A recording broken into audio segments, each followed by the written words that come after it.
about to make a rose out of a tea leaf from the bottom end, the stem area, to the tip, the top area.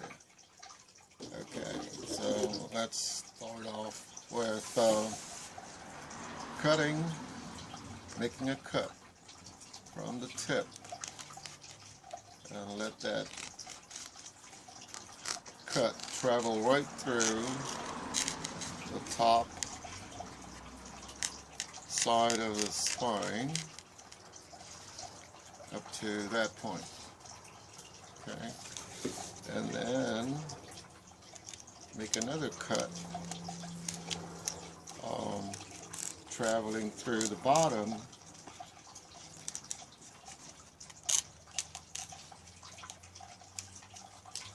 of the spine, and there you are. Okay, cut that off. We don't need that.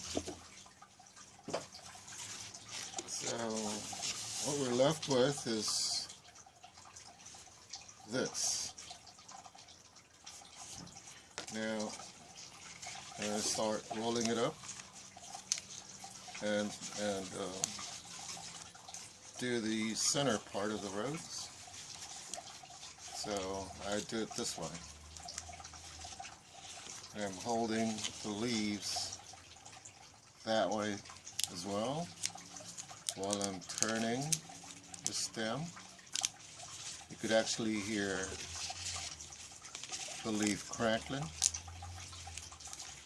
and then we're creating the center of the rose. Turning and twisting is all we need to know about this. Turning and twisting. And then my fingers are holding the bottom side. Turning and twisting. Turning and twisting. You can see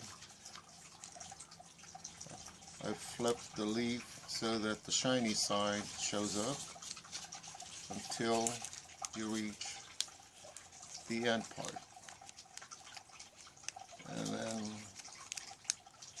once you've done that, I reach for my stapler, my hand stapler,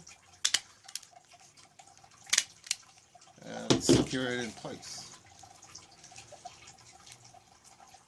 And what I do is that if there's anything here that is not in place, I cut it. There you go. We got a rose. See how easy that was? Alright. Well, hope you like it, and come back again, and thank you for watching. Bye.